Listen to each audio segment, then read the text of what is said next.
नमस्कार दोस्तों, स्वागत है आपका हमारे यूट्यूब चैनल ग्रेड पाठशाला पर। आशा करता हूँ आप सभी लोग अच्छे होंगे और बहुत अच्छे से अपनी पढ़ाई कर रहे होंगे। हम लोग भारतीय राज्य व्यवस्था पर लगातार क्लासेस कर रहे हैं, जिसके अंतर्गत लास्ट क्लास में हमने मौलिक अधिकार के भाग 2 पर चर्चा की थी। आज की क्लास में हम बात करेंगे मौलिक अधिकार के भाग 3 पर चर्चा। ठीक है, तो आप सारी चीज़ों को आराम से समझेंगे जब हम क्लास को कर रहे होंगे। साथ ही साथ अगर आपका कोई भी सवाल होता है क्लास से रिलेटेड, तो आप ज़रूर कमेंट बॉक्स में पूछा करें। देखिए, हमारी टीम को भी अच्छा लगेगा अगर आप कुछ भी कमेंट के माध्यम से पूछने का प्रयास करेंगे। ठीक है, और हमारी टीम आपका रिप्लाई ज़रूर करेगी। तो आप कोई भी कमेंट हो, अगर या तो हो सकता है आपका जो कमेंट होगा वो स्टडी से रिलेटेड होगा, डैट मीन्स क्लासेस से रिलेटेड होगा, या हो सकता है कोई भी कैरियर वाइज आपका सवाल हो सकता है। तो आप ज़रूर कोई भी सवाल हो हमारी टीम के माध्यम से ज़रूर पूछिए। और हम आज की क्लास को स्टार्ट करते हैं इसी के साथ में। लास्ट क्लास के अंतर्गत हमने समानता का अधिकार आर्टिकल 14 से 18 के जो था उस पर चर्चा की थी। आज की क्लास में हम जान रहे होंगे दूसरा जो हमारा मौलिक अधिकार है, जिसे हम कहते हैं स्वतंत्रता का अधिकार। किस आर्टिकल से किस आर्टिकल तक है? तो आपको मैंने बताया था 14 से 18 तक तो भैया क्या है, समानता का अधिकार है, राइट टू इक्वलिटी है। ठीक है ना। तो 18 तक तो समानता का अधिकार हो गया। ये कहाँ से कहाँ तक है? तो आप याद रखेंगे आर्टिकल 19, 20, 21 और 22, ये जो 4 आर्टिकल हैं 19, 20, 21, 22, ये किससे संबंधित हैं? स्वतंत्रता के अधिकार से संबंधित हैं। राइट टू फ्रीडम से क्या है, रिलेटेड है। जिसके अंतर्गत हम सबसे पहले बात कर रहे होंगे आर्टिकल 19 के बारे में। बहुत ही ज़्यादा इम्पोर्टेंट आर्टिकल है आपके एग्जाम के लिए। देखिए, जितने भी आर्टिकल इम्पोर्टेंट होंगे हमारी क्लास के माध्यम से आपको सारी चीज़ें बताई जाएंगी। तो जो मैं आपको विशेष कर इम्पोर्टेंट बता रहा हूँगा, उन सारे आर्टिकल को आपको क्या याद रखना होगा।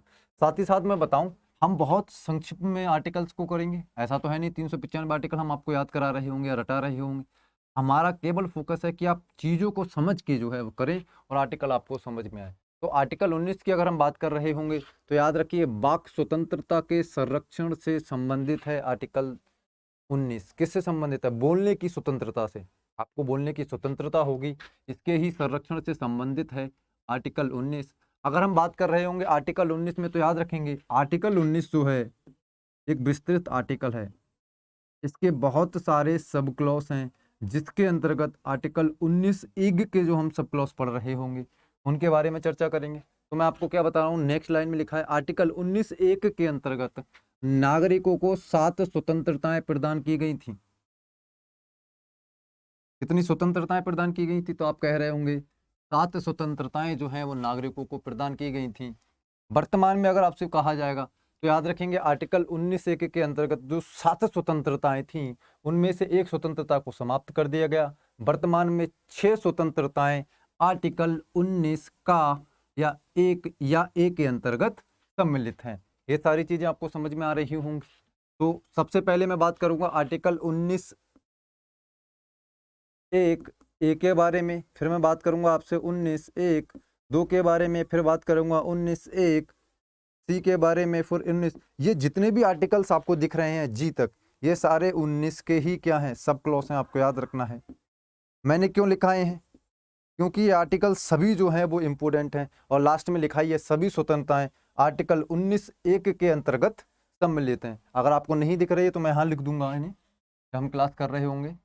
तो फिलहाल आपको याद रखना है आर्टिकल 19 जो है बोलने की स्वतंत्रता से, आपका जो मन हो बोल सकते हैं। लेकिन याद रखिए, बोलने की स्वतंत्रता असीमित नहीं है। ऐसा बिल्कुल भी नहीं है आपका जो मन आएगा आप बोलने लगेंगे। बोलने की स्वतंत्रताएं भी जो हैं वो सीमित हैं। कुछ युक्ति युक्त प्रतिबंध लगाए गए हैं। कौन से युक्ति युक्त प्रतिबंध हैं हम जान रहे होंगे। तो फिलहाल हम 19 के जो आर्टिकल्स के सब क्लॉज हैं उनके बारे में चर्चा करते हैं। मैंने आपको बताया आर्टिकल 19 एक के अंतर्गत मूल की बात करें तो 7 स्वतंत्रताएं थी, जबकि वर्तमान में 6 स्वतंत्रताएं आर्टिकल 19 एक के अंतर्गत सम्मिलित है। सबसे पहले बात करते हैं 19 एक ए के बारे में। विचार तथा अभिव्यक्ति की स्वतंत्रता आपको फंडामेंटल राइट्स में प्राप्त है। आप कुछ किसी भी चीज़ पर विचार रखना चाहते हैं तो आपको विचार की और बोलने की स्वतंत्रता, आप अपने विचार रख सकते हैं और बोल सकते हैं। ठीक है, तो विचार और अभिव्यक्ति की स्वतंत्रता है। अगर कोई भी मान लीजिए अभी 3 तलाक का कोई मुद्दा हो, या मान लीजिए जम्मू कश्मीर का मुद्दा हो, तो आपको पूर्ण रूप से स्वतंत्रता है विचार तथा अभिव्यक्ति की। नेक्स्ट जो 19(1)(b हमारा आर्टिकल है, उसमें है शांतिपूर्वक बिना हथियारों के घूमने की स्वतंत्रता। अगर आप बिना हथियारों के शांतिपूर्वक घूमते हैं तो आपको शांतिपूर्वक घूमने की स्वतंत्रता है, लेकिन याद रखेंगे आप अगर मुन्ना भाई बन के घूमेंगे तो आपके ये स्वतंत्रता आपकी नहीं है। क्या है? बिना हथियारों के आप शांतिपूर्वक घूमेंगे। ठीक है। नेक्स्ट है आर्टिकल 19(1)(c) समूह, संघ या समिति बनाने की स्वतंत्रता। आप किसी भी प्रकार का समूह बनाना चाहते हैं, हो सकता है मैं शिक्षा से रिलेटेड कोई समूह बनाऊं, संघ बनाऊं या संस्था बनाऊं, हो सकता है आप अपनी गली में क्रिकेट खेलते हो उससे रिलेटेड एक टीम बना लें, व्हाट्सएप ग्रुप बना लें, तो आपको इन सारी चीजों को करने की क्या है? स्वतंत्रता मौलिक अधिकार के अंतर्गत है। किस आर्टिकल के अंतर्गत है? आर्टिकल 19(1) के अंतर्गत। और कौन से में? आर्टिकल 19(1)(c) के अंतर्गत समूह बनाने की, संघ बनाने की या समिति बनाने की जो स्वतंत्रता है वो सम्मिलित है। तो ये सारी चीजें याद रखेंगे। नेक्स्ट है आर्टिकल 19(1)(d) भारत में कहीं भी भ्रमण करने की स्वतंत्रता। आपका मन है भारत में हमें तमिलनाडु में घूमने जाना है, ऊपर से लेकर दैट मीन्स जम्मू कश्मीर से लेकर कन्याकुमारी तक, ठीक है, इधर गुजरात से लेकर आंध्र प्रदेश तक आपका मन कहीं भी घूमने का हो, इस एरिया में आप जो है घूम सकते हैं। ये आपके मौलिक अधिकारों के अंतर्गत सम्मिलित है। सरकार इस पर प्रतिबंध नहीं लगा सकती। लेकिन जैसे ही मैंने आपको पहले बताया कि आर्टिकल 19 निरपेक्ष मौलिक अधिकार नहीं है। इसकी स्वतंत्रताएं जो आपको मिली हैं वो ऐसा नहीं है कि पूर्ण स्वतंत्रताएं हैं, इन पर युक्त युक्त प्रतिबंध भी लगे हुए हैं। फिर नेक्स्ट है आर्टिकल 19(1)(e) निवास तथा बस जाने की स्वतंत्रता। आपका जहां भी निवास करने का मन हो, जहां भी बस जाने का मन हो, ये आपको फंडामेंटल राइट्स में प्राप्त हैं। ये सारे आर्टिकल 19(1) के अंतर्गत मैं आपको इसलिए बता रहा हूं क्योंकि हमें अपने मौलिक अधिकार जो हैं, जो मिले हैं संविधान से, वो सारे पता होने चाहिए। ठीक है ना। तो आर्टिकल 19(e) तक हम पहुंच चुके थे। 19(1)(e) तक निवास करने की स्वतंत्रता और बस जाने की। आपका कहीं भी मन है आप निवास कर सकते हैं, बस सकते हैं, लेकिन आपके पास legal tender that means legal values होने चाहिए। आपके पास जमीन आपकी होनी चाहिए। ऐसा नहीं किसी दूसरे की जमीन पर निवास तथा बस जाने की स्वतंत्रता का आप इस्तेमाल करेंगे। ठीक है। नेक्स्ट है संपत्ति की स्वतंत्रता।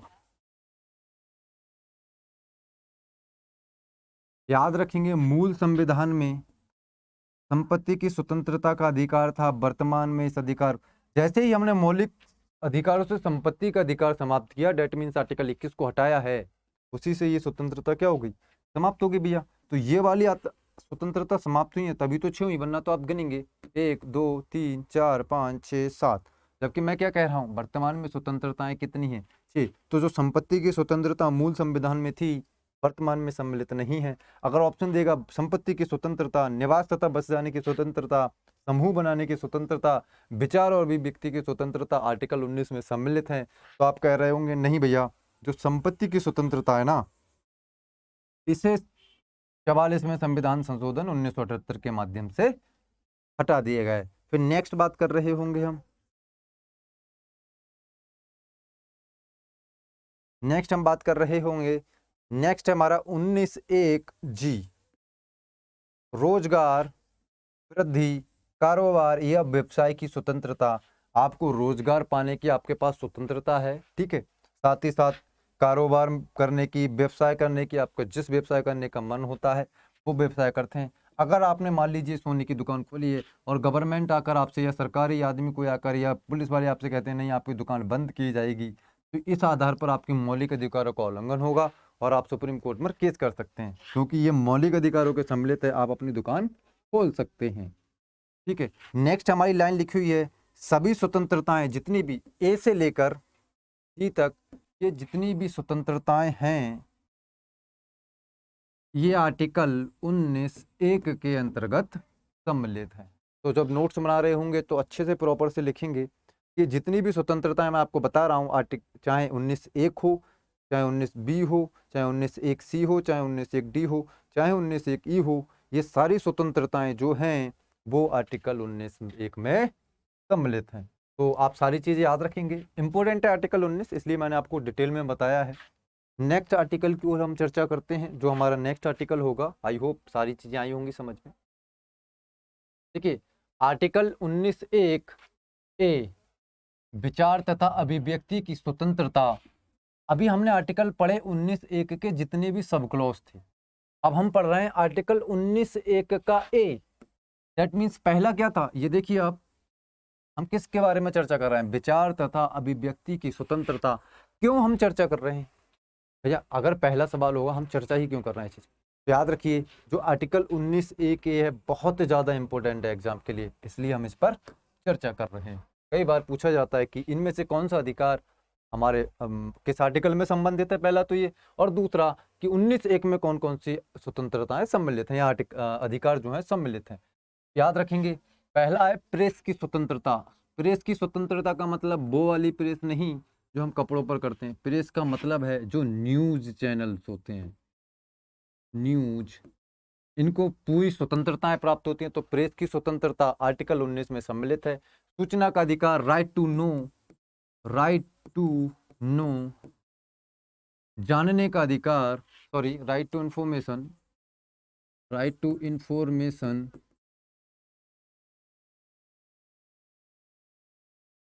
आपको जानने का अधिकार है। जानने का अधिकार कैसे, आप सभी जानते होंगे वर्तमान में हम आरटीआई का इस्तेमाल करते हैं किसके लिए, सूचना के अधिकार को पाने के लिए। आपको सरकार से रिलेटेड कोई भी सूचना चाहिए तो आरटीआई के माध्यम से जो है वो जानकारी प्राप्त कर सकते हैं। लेकिन ऐसा नहीं है कि सारी सूचनाएं आरटीआई के माध्यम से दी जाती हैं। तो आपको किसी भी प्रकार की सूचना चाहिए तो आपको सूचना लेने का अधिकार है। प्रेस की स्वतंत्रता, न्यूज की स्वतंत्रता का अधिकार है। प्रदर्शन व धरना देने का अधिकार है। याद रखेंगे, प्रदर्शन करने का आपको अधिकार है सरकार के खिलाफ, धरना देने का आपको अधिकार है, लेकिन हड़ताल करने का अधिकार नहीं है। मतलब हिंसात्मक कोई भी कार्य आप करेंगे अगर धरना, तो वो हड़ताल के अंतर्गत सम्मिलित हो जाएगी। क्या करने का अधिकार है, आप प्रदर्शन कर सकते हैं सरकार के खिलाफ, चाहे तो धरना कर सकते हैं, लेकिन हड़ताल करने की स्वतंत्रता सरकार के खिलाफ आपको नहीं है। वर्तमान में बहुत सारी संस्थाएं ऐसी हैं जो सरकार के खिलाफ धरना प्रदर्शन करती हैं।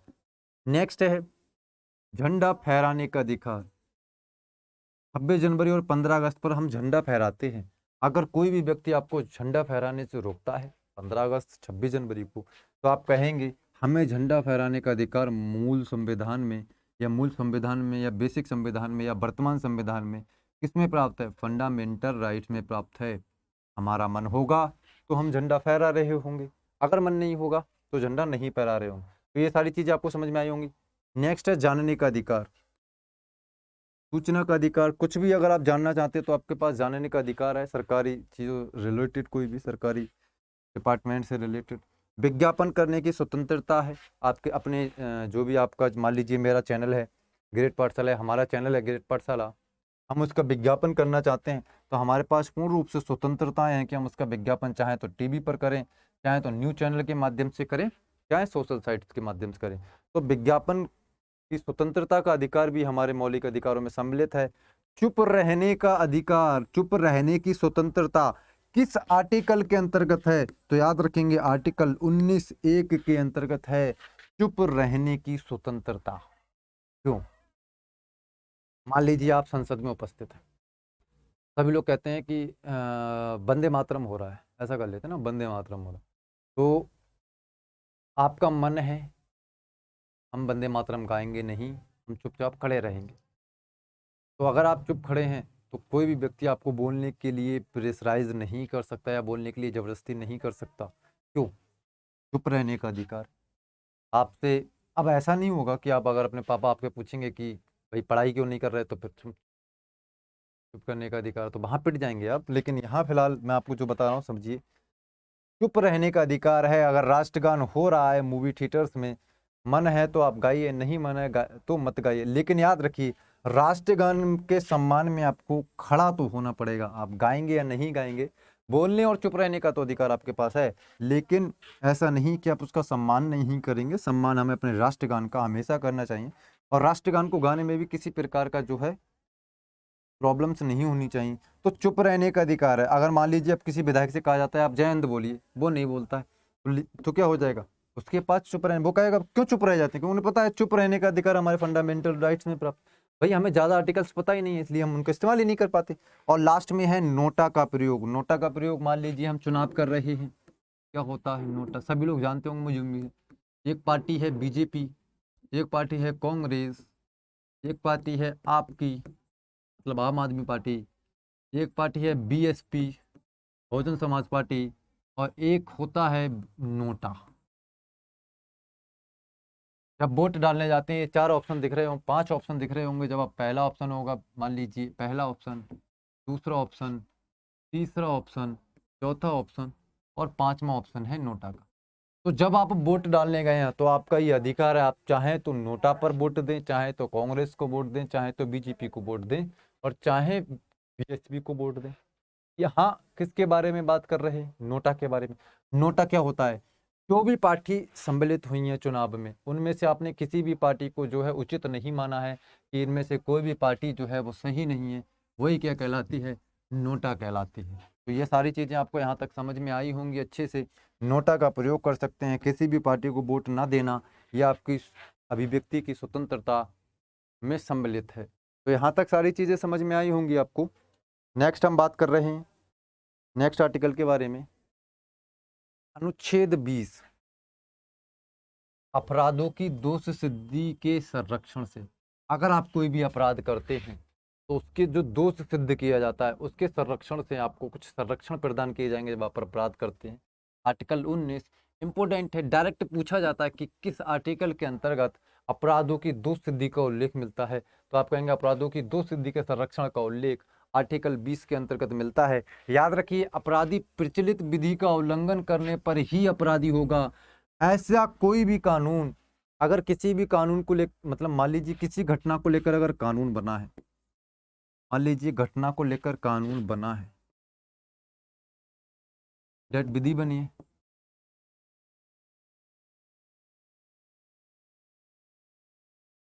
ठीक है। तो अगर किसी भी घटना को लेकर कानून बना है, तो अगर उस कानून का उल्लंघन किया जाएगा, मान लीजिए वर्तमान समय में आप जब मर्डर कर देते हैं तो उसको लेकर कानून बनाए, तो अगर आपने मर्डर किया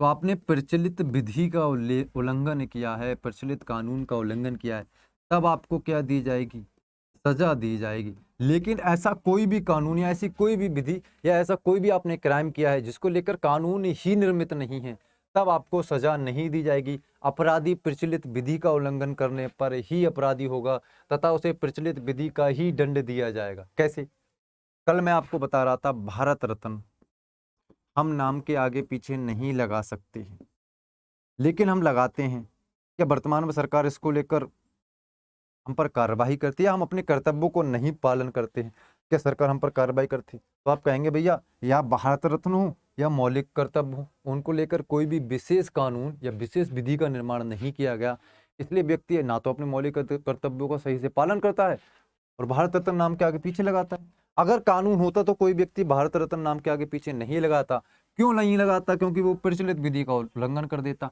जैसे जैसे ही आप प्रचलित विधि का उल्लंघन करेंगे, आप क्या हो जाएंगे, अपराधी हो जाएंगे। आपने प्रचलित विधि का उल्लंघन किया है तो आपको प्रचलित विधि के आधार पर ही दंड दिया जाएगा। यही हमारी जो पहली लाइन है वो कह रही है। तो सारी चीजें आपको आई होप अच्छे से समझ में आई होंगी। आर्टिकल 20 में अपराधों की दोष सिद्धि से संरक्षण है। मान लीजिए अब ये कह रहा है कि प्रचलित विधि के उल्लंघन पर ये दंड दिया जाएगा।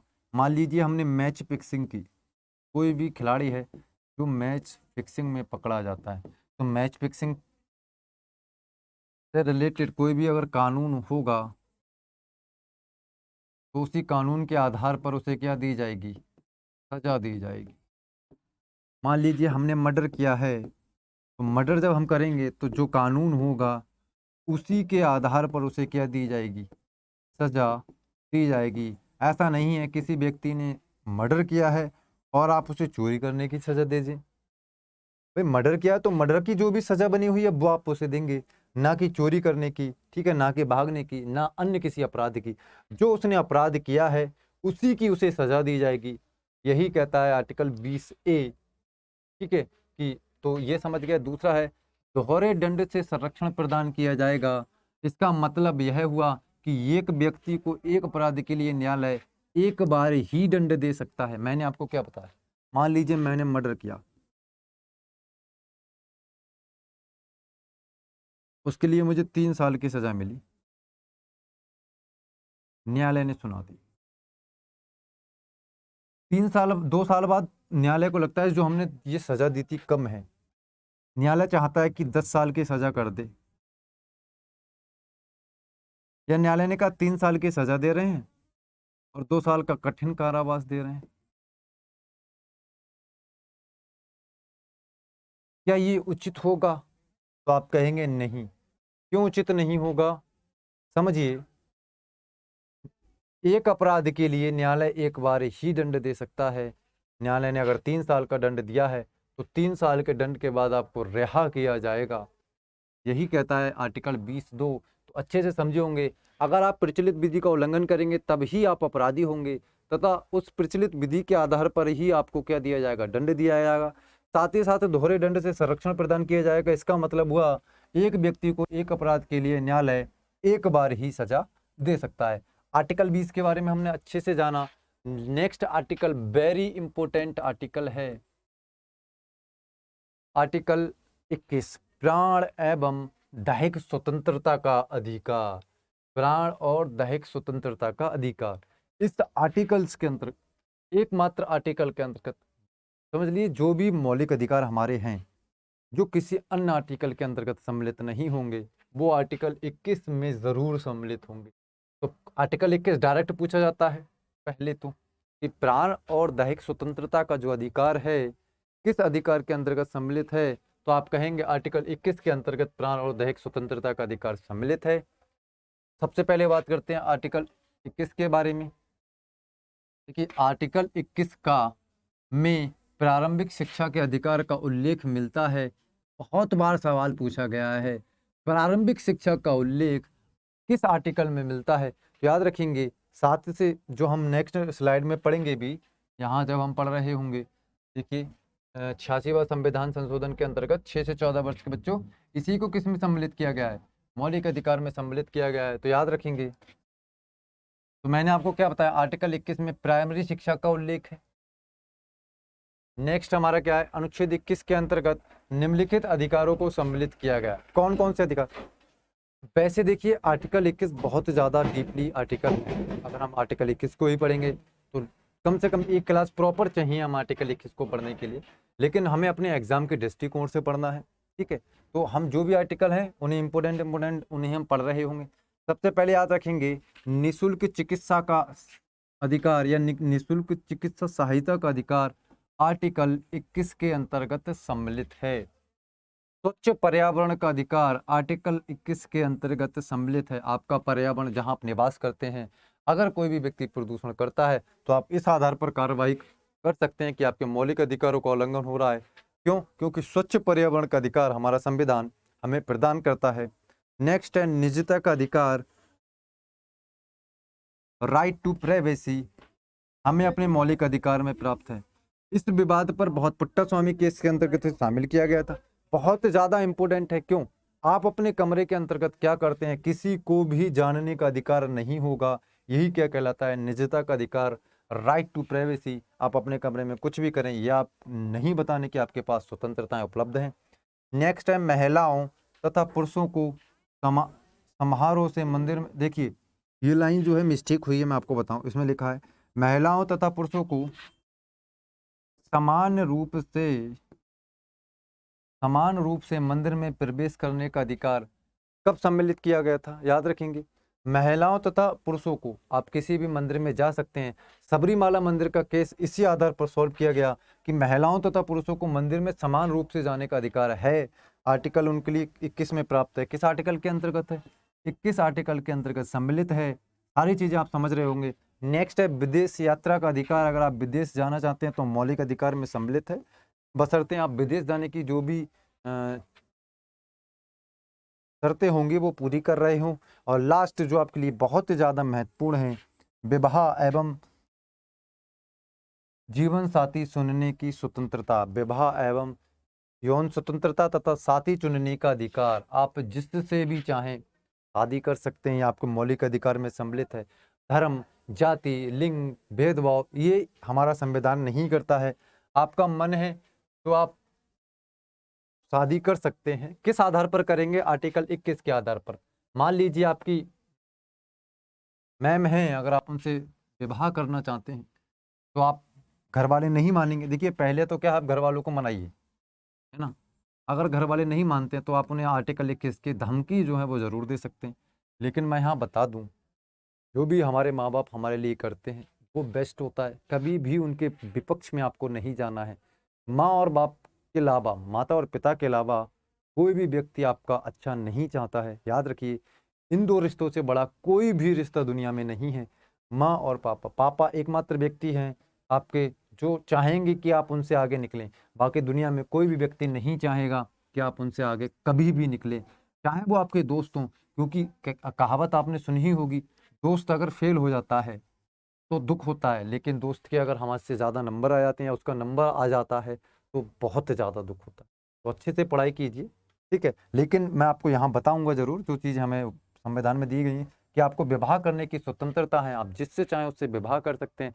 तो मैंने आपको क्या बताया, आर्टिकल 21 बहुत ज़्यादा इंपॉर्टेंट है। क्यों? जीवन की स्वतंत्रता का उल्लेख किस आर्टिकल में मिलता है? आर्टिकल 21 में मिलता है।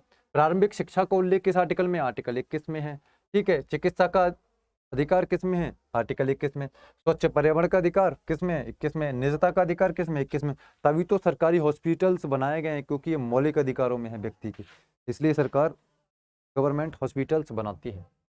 नेक्स्ट बात करते हैं आर्टिकल 21 के बारे में। कुछ इंपोर्टेंट पॉइंट और देख रहे हैं जो इम्पोर्टेंट है हमारे लिए। देखिए संविधान संशोधन 2002, 86वें संविधान संशोधन 86, 86वें संविधान संशोधन 2002 के माध्यम से 6 से 14 वर्ष के बच्चों की शिक्षा को आर्टिकल 21A के अंतर्गत राइट टू एजुकेशन, शिक्षा के अधिकार में सम्मिलित किया गया है। शिक्षा के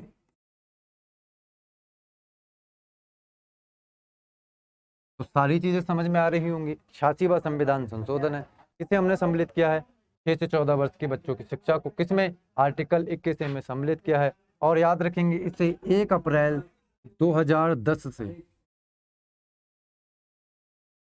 1 अप्रैल 2010 से जो है वो लागू किया गया। तो ये सारी चीजें समझ में आ रही होंगी, ठीक है। तो कौन सा संविधान संशोधन आपको याद रखना है? 86वां संविधान संशोधन। कब हुआ था भैया? 2002 में हुआ था। क्या हमने किया कि 6 से 14 वर्ष के जो बच्चे होते हैं उनकी शिक्षा का अधिकार आर्टिकल 21A के अंतर्गत सम्मिलित किया है। तो ये सारी चीजें आप अच्छे से समझ रहे होंगे, ठीक है। नेक्स्ट, अगर आपको कोई भी व्यक्ति मतलब अगर नहीं पढ़ाते हैं आपके घर वाले, तो आप इस आधार पर कि 6 से 14 वर्ष के अगर आप सम्मिलित हैं तो ये आपका मौलिक अधिकार है, आप पढ़ें। नेक्स्ट है आर्टिकल 21 को B.R. अम्बेडकर ने संविधान का मेरुदंड की संज्ञा दी है, स्पाइनल कोड की संज्ञा दी है। किसने दी है? B.R. अम्बेडकर। B.R. अम्बेडकर के द्वारा, भीमराव अम्बेडकर के द्वारा। तो आपसे पूछा जाएगा आर्टिकल 21 को किसने मेरुदंड की संज्ञा दी है संविधान के? याद रखेंगे B.R. अम्बेडकर ने। या दूसरा हमसे पूछ सकता है मेरुदंड की संज्ञा B.R. अम्बेडकर ने दी है, या B.R. अम्बेडकर ने किस आर्टिकल को संविधान का मेरुदंड कहा है? तो यहाँ से आप याद रखेंगे आर्टिकल 21 को B.R. अम्बेडकर ने संविधान का मेरुदंड की संज्ञा दी है। नेक्स्ट हम बात कर रहे होंगे, नेक्स्ट है आर्टिकल 20/21 को आपातकाल के दौरान निलंबित नहीं किया जा सकता। इमरजेंसी पीरियड के अंतर्गत आर्टिकल 20 और 21 को निलंबित नहीं किया जा सकता। आर्टिकल 21 प्राण और जीवन की स्वतंत्रता का अधिकार है। 20/21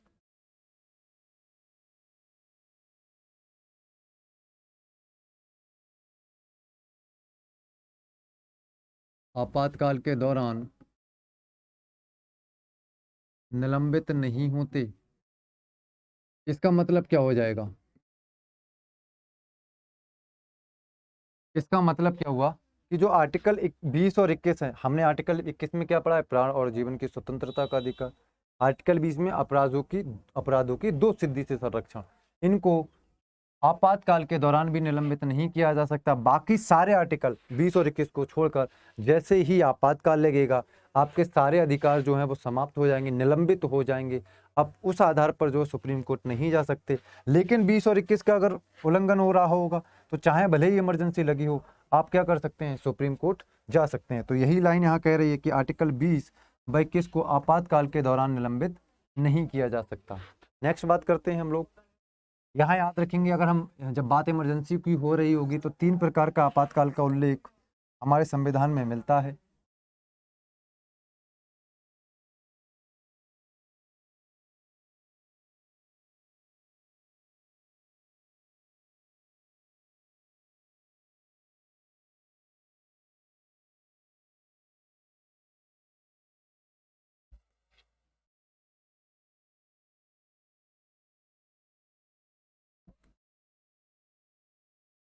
ठीक है, मैं आपातकाल की आपसे बात कर रहा हूँ, है ना। तो मैंने आपको क्या बताया, 3 प्रकार के आपातकाल आपको मिलेंगे। आर्टिकल 352 में एक मिलेगा आपको, आर्टिकल 356 में और आर्टिकल 360 में।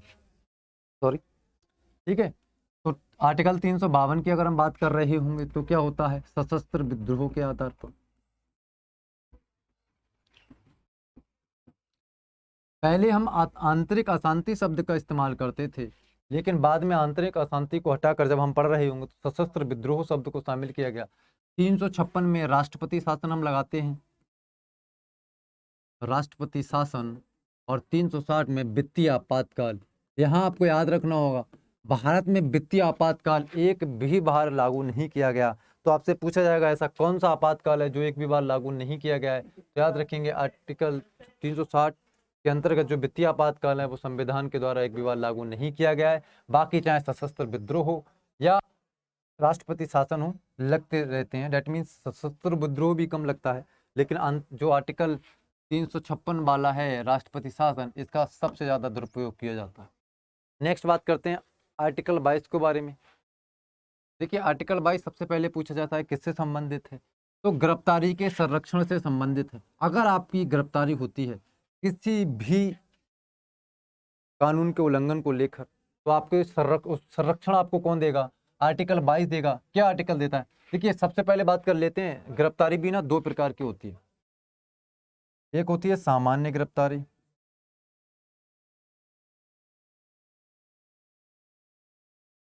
मैंने आपको क्या बताया, गिरफ्तारी 2 प्रकार की है। पहली सामान्य गिरफ्तारी और दूसरी होती है निवारक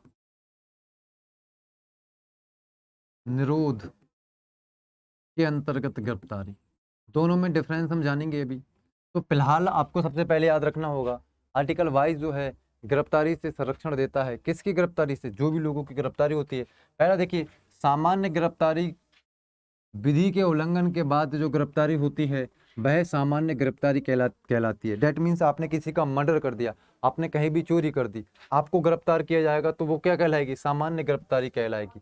ठीक है, तो इस प्रकार की गिरफ्तारी में आपके पास क्या अधिकार होते हैं, याद रखेंगे। इसके अंतर्गत आपको निम्नलिखित अधिकार प्राप्त है। पहला क्या, राइट टू रीजन नो, कारण जानने का अधिकार। आपको क्यों गिरफ्तार किया गया है आपको जानने का पूरा अधिकार होगा। 24 घंटे के अंदर न्यायालय के समक्ष उपस्थित होने का अधिकार होगा। अगर आपको गिरफ्तार किया जाता है 12 बजे, तो 12 बजे तक ही, नेक्स्ट 12 बजे तक ही आपको न्यायालय में उपस्थित होना होगा। याद रखेंगे, गाड़ी में जाने का समय सम्मिलित नहीं होता है।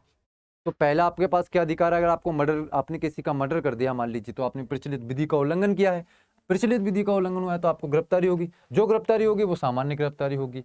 फिर आप क्या क्या कर सकते हैं भैया, आपके पास कारण जानने का अधिकार है। सरकार जैसे ही आपको गिरफ्तार करने को आएगा, आप कहेंगे भैया हमें गिरफ्तार क्यों कर रहे हैं, तो आप कहेंगे भैया आपने मर्डर कर दिया है, आपको गिरफ्तार किया जा रहा है मर्डर के कारण। फिर आपके पास क्या अधिकार है दूसरा, मान लीजिए गिरफ्तार भी हो गए, आप चले गए जेल में, फिर 24 घंटे के भीतर भीतर आपको न्यायालय के समक्ष उपस्थित होने का अधिकार होगा। आत्म संरक्षण के लिए, अपने बचाव के लिए वकील के प्रयोग का अधिकार भी हमारे फंडामेंटल राइट्स में प्राप्त है। आर्टिकल 22 हमें वकील करने का अधिकार देता है। लेकिन याद रखेंगे, केवल सामान्य गिरफ्तारी में आपको जो वकील करने का अधिकार होता है, अगर यह गिरफ्तारी निवारक निरोध अधिनियम के अंतर्गत होगी तो आपको ये कोई भी अधिकार प्राप्त नहीं होगा। तो हमने सामान्य गिरफ्तारी के बारे में बात कर ली। नेक्स्ट बात करते हैं निवारक निरोध। देखिए, जबकि निवारक निरोध के अंतर्गत होने वाली जो गिरफ्तारी होती है, यहाँ गद्दारी लिख दिया है भैया, गिरफ्तारी होगा, में अपराध से पहले गिरफ्तारी की जाती है। अपराध से पहले कैसे? मान लीजिए कुछ जो तत्व होते हैं समाज के लिए खतरनाक होते हैं, अगर पुलिस को लगता है कि इनकी वजह से प्रॉब्लम्स हो सकती हैं, तो निवारक अनुरोध के आधार पर पुलिस जो क्या कर सकती है, उन लोगों को गिरफ्तार कर सकती है।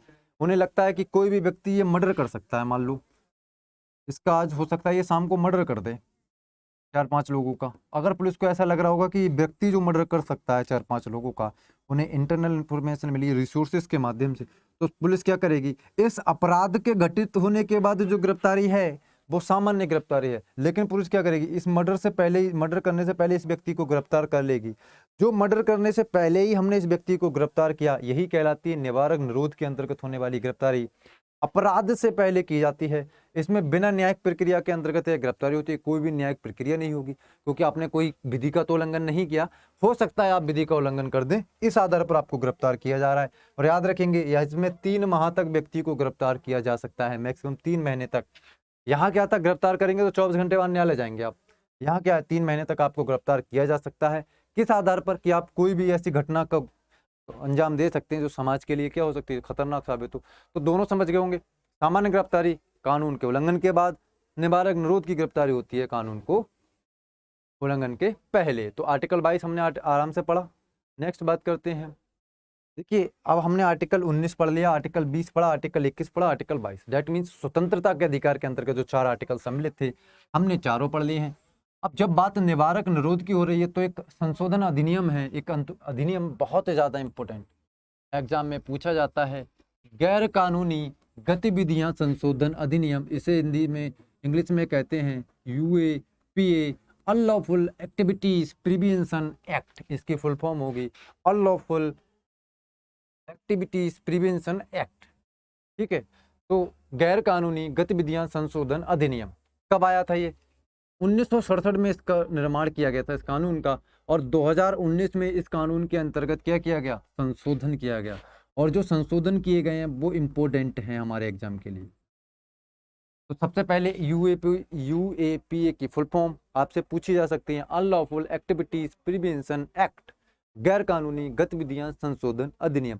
सबसे पहले पूछेगा कब बना था यह कानून, तो 1967 में इस कानून का निर्माण किया गया था। 2019 के अंतर्गत इसमें संशोधन किया गया। क्या संशोधन किया गया जानते हैं? पहला संशोधन है, व्यक्ति तथा संस्था दोनों को आतंकवादी घोषित किया जा सकता है। बेसिकली इस संशोधन अधिनियम का जो कार्य है वो आतंकवाद को लेकर है, याद रखेंगे। और इसमें कह रहा है चाहे तो पर्टिकुलर व्यक्ति को कर सकते हैं, ठीक है, चाहे हम क्या कर सकते हैं, संस्था को, और होता है हम दोनों को भी क्या करते हैं, आतंकवादी घोषित करते हैं। ठीक है, पहले व्यक्ति को घोषित नहीं किया जाता था, ठीक है, पहले संस्था को घोषित किया जाता था कि ये वाली संस्था है, ये इसका आतंकी है। अब पर्टिकुलर व्यक्ति को भी क्या कर सकते हैं, हम आतंकवादी घोषित कर सकते हैं। तो याद रखेंगे, व्यक्ति तथा संस्था दोनों को हम क्या कर सकते हैं, आतंकवादी घोषित कर सकते हैं। नेक्स्ट इसमें संशोधन किया गया है, NIA स्वयं जांच कर सकता है। एक एजेंसी होती है नेशनल इन्वेस्टिगेशन एजेंसी, वो स्वयं जांच कर सकती है। जांच करने के लिए उसे राज्य पुलिस की अनुमति की आवश्यकता नहीं है। अगर NIA को लगता है कि यह व्यक्ति आतंकवादी हो सकता है, तो उसे राज्य पुलिस की अनुमति लेने की आवश्यकता नहीं है। पहले क्या होता था, जैसे ही राज्य पुलिस से अनुमति ली जाती थी, उससे पहले ही जैसे ही राज्य पुलिस को पता चला भैया, मान लीजिए, तो उन्होंने इन्फॉर्मेशन जो है उस आतंकवादी तक पहुंचा दी। इन्हीं सारी चीज़ों को समाप्त करने के लिए इस अधिनियम में संशोधन किया गया कि अब NIA अगर जांच करेगी तो उसे राज्य पुलिस की अनुमति लेने की आवश्यकता नहीं है। डायरेक्ट क्या कर सकती है, NIA जांच कर सकती है। जबकि पहले राज्य पुलिस से लेती थी, राज्य पुलिस आपको पता ही अच्छे से कार्य करती है, सीधे आतंकवादी तक न्यूज पहुंची और वहाँ सारी चीज़ें समाप्त हो जाती थी। तो ये संशोधन, इसमें दूसरा संशोधन किया गया है। और लास्ट में हमारा संशोधन नेक्स्ट है कि DSP के अलावा और भी व्यक्ति, चाहे वो इंस्पेक्टर हो, ठीक है, चाहे सब इंस्पेक्टर हो, दोनों क्या कर सकते हैं, जांच कर सकते हैं। पहले क्या होता था, DSP लेवल का ही अधिकारी इसकी जांच कर सकता था। वर्तमान में इंस्पेक्टर रैंक का जो अधिकारी होता है 3 स्टार वाला, वो व्यक्ति भी क्या कर सकता है, अब इसकी जांच कर सकता है। इससे क्या होगा, सरलता होगी, क्योंकि DSP तो हमेशा थाने में उपलब्ध नहीं रहते हैं, लेकिन इंस्पेक्टर जो होते हैं वो हमेशा थाने में उपलब्ध रहते हैं। तो इसलिए ये सारे संशोधन किए गए हैं, जिससे जो ये कानून है इसे और ज़्यादा प्रभावी बनाया है। तो पहला क्या बनाया है, संशोधन किया गया है इसमें कि व्यक्ति और संस्था दोनों को हम आतंकवादी घोषित कर सकते हैं। पहले हम केवल संस्था को आतंकवादी घोषित करते थे। नेक्स्ट क्या किया गया कि NIA स्वयं जांच कर सकता है, उसे राज्य पुलिस की अनुमति लेने की आवश्यकता नहीं है। लास्ट जो संशोधन है कि पहले डीएसपी करता था, अब क्या कर सकता है, इंस्पेक्टर भी इसकी जांच कर सकता है। नेक्स्ट बात करते हैं। तो आज की क्लास को यहीं समाप्त करते हैं। आशा करता हूँ वीडियो आपको अच्छी लगी होगी। अगर वीडियो अच्छी लगी हो तो लाइक करें, शेयर करें, साथ ही साथ हमारे यूट्यूब चैनल और टेलीग्राम चैनल ग्रेड पाठशाला को जरूर ज्वाइन करें। Thank you. जय हिंद।